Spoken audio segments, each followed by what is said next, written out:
नमस्कार, मैं tarot card reader astrologer नीलम। ज्योतिष के ज्ञान और समस्याओं के समाधान के लिए हमारा चैनल एस्ट्रो अर्थ लेकर आता है आपके पास रोज नई नई वीडियोस। आज हम बात करेंगे सूर्य भगवान के कर्क राशि में गोचर के ऊपर।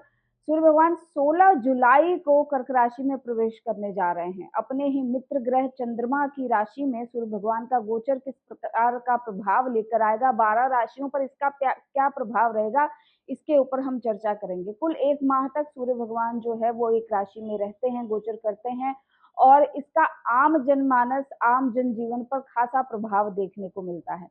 सूर्य भगवान जहां 19 जुलाई को पुष्य नक्षत्र में रहेंगे, वहीं 2 अगस्त को ये अश्लेषा और इसके बाद 16 को मघा से ट्रांजिट करेंगे। इसके बाद सूर्य भगवान जो है अपनी ही राशि सिंह राशि में गोचर कर जाएंगे। लेकिन उससे पूर्व हम जानेंगे कि 12 राशियों में पर क्या प्रभाव रहेगा जब सूर्य भगवान, इतना बड़ा प्लैनेट जो है वो ट्रांजिट करता है किसी भी राशि में, तो उसका आपके जीवन पर क्या प्रभाव रहता है। सूर्य इन सभी राशियों के ऊपर चर्चा करने से पहले आपको बता देना चाहूंगी कि सूर्य भगवान आपके जन्म कुंडली में करते क्या है। सबसे पहले तो आपकी जो आत्मा है, जो आपकी सोल है, जो सोल की जर्नी है, उसको हम सूर्य से देखते हैं। आपकी जन्म पत्रिका में सूर्य जिस भी भाव में होगा, जिस भी राशि में होगा, उस भाव, उस राशि से जुड़े कर्म, उस भाव या उस राशि से जुड़ी आपके डिजायर्स जो हैं, जो आपकी सोल की जर्नी है, उससे रिलेट करती है। तो वहां से जुड़े कर्म जो है बहुत हद तक ऐसे आपके जीवन में जो वर्तमान समय में आप करेंगे, आपका स्वभाव, आपकी नेचर या आपकी सोल की जो डिजायर है वो वही देखी जाती है सूर्य की प्लेसमेंट के साथ। सूर्य आपके पिता का कारक ग्रह माने जाते हैं। सूर्य से आपकी वंश वृद्धि देखी जाती है, सूर्य से आपका तेज, सूर्य से आपकी पर्सनालिटी देखी जाती है, सूर्य से आपके सत्यवादिता देखी जाती है, सूर्य से आपके लोगों के प्रति आपका रवैया कैसा, आप कितने उदार हैं, आप लोगों को देना कितना जानते हैं, आपकी प्रकृति में कितना लोगों के प्रति न्याय का की भाव है, उसके बारे में सूर्य जो है वो बताते हैं। सूर्य अगर बहुत अच्छी अवस्था में है और बहुत ही स्ट्रॉन्ग पोजीशन में है, तो ऐसे में सत्ता की प्राप्ति, पद की प्राप्ति, गवर्नमेंट से रिलेटेड चीजें जो है वो सूर्य से देखी जाती है। सूर्य कहीं ना कहीं आपके आत्मा की ऊर्जा है, रोशनी है। जिस प्रकार प्रकाश के होते हुए आपको आर्टिफिशियल लाइट की जरूरत नहीं होती, उसी प्रकार अगर सूर्य की पोजीशन आपकी पत्रिका में बहुत अच्छी है, तो बाकी बहुत सारे ट्रबल्स के बाद भी अपने जीवन में आप लोग सरवाइव कर जाते हैं। जो लीडरशिप क्वालिटी है वो सूर्य महाराज के पास है। 12 आदित्य माने गए हैं और इनके ऊपर एक बहुत एक्सप्लेन में वीडियो में जरूर बनाऊंगी। लेकिन सूर्य का किसी भी राशि में गोचर करना अपने आप में एक सिग्निफिकेशन लेकर आता है। चंद्रमा जो कि मन का कारक ग्रह है और जो नवग्रह तारामंडल में रानी का दर्जा चंद्रमा को दिया गया, इनको एक ही कालपुरुष कुंडली में एक ही भाव मिला हुआ है। जैसे सूर्य को सिंह राशि मिली है, वैसे ही चंद्रमा को 4th हाउस कैंसर साइन मिला है। यहाँ पर अब एक राजा की स्थिति जो है वो रानी के घर में कैसी रहेगी, कुछ इस प्रकार का विवेचन जो है होता है जब कर्क राशि में सूर्य महाराज गोचर करते हैं। तो आइए अब जानते हैं, विषय को आगे बढ़ाते हैं कि 12 राशियों पर किस प्रकार का प्रभाव रहेगा सूर्य महाराज का कर्क राशि में गोचर करने से। अब हम चर्चा करेंगे वृषभ राशि वाले जातकों के लिए सूर्य महाराज का कर्क राशि में गोचर क्या प्रभाव लेकर आएगा।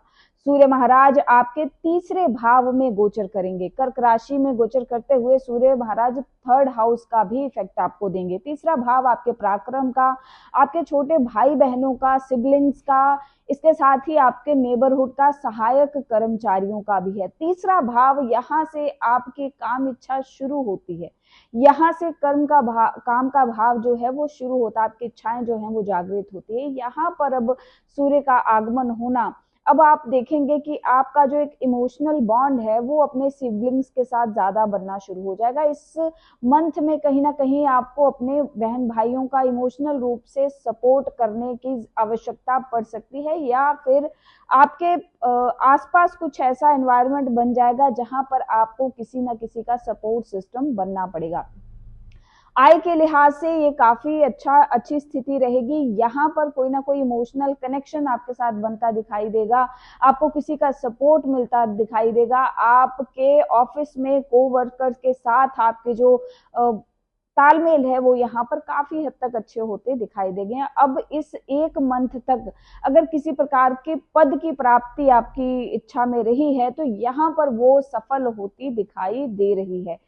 सूर्य भगवान तीसरे भाव में आपके बल और पराक्रम तो बढ़ाएंगे ही, लेकिन साथ ही इमोशंस के साथ भी आपका कनेक्शन होगा।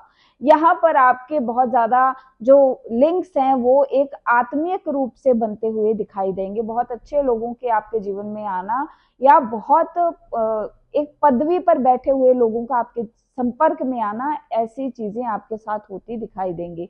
आप देखेंगे कि बहुत ज्ञानवान सूझवान लोग जो हैं वो आपके जीवन में एंटर कर रहे हैं। पिता से खासी सहायता, पिता एक आपके लिए सपोर्ट सिस्टम का काम करेंगे, आपका बॉस आपके सपोर्ट सिस्टम का काम करेंगे। यहाँ कुछ ऐसी भी स्थिति देखने को मिल रही है, लेकिन थोड़ी सी अपने रिश्तेदारों से या नेबरहुड से कहीं ना कहीं आपको कोई परेशानी होने के चांसेस बनेंगे।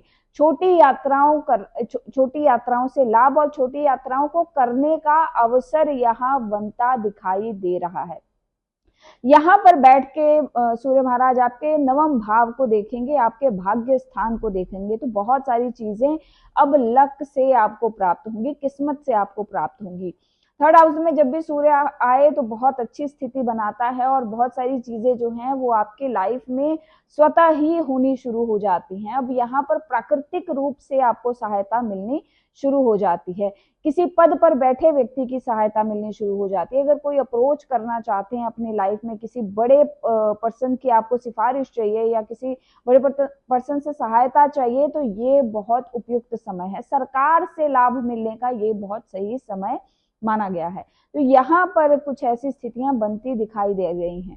कहीं ना कहीं नौकरी पेशा लोगों के लिए भी ये काफी अच्छा गोचर रहने वाला है। ओवरऑल अगर बात करें तो सूर्य का तीसरे भाव में कर्क राशि में गोचर करना आपके लिए फायदेमंद साबित होगा। आपको करना यह है कि किसी भी यात्रा पर निकलने से पहले गेहूं का दान करें या रोटियां ही आप किसी जरूरतमंद को, किसी भूखे को खिला कर निकले तो आपके कार्य स्वतः ही सफल होने शुरू हो जाएंगे। तो ये था वृषभ राशि वाले जातकों के लिए सूर्य भगवान का कर्क राशि में गोचर।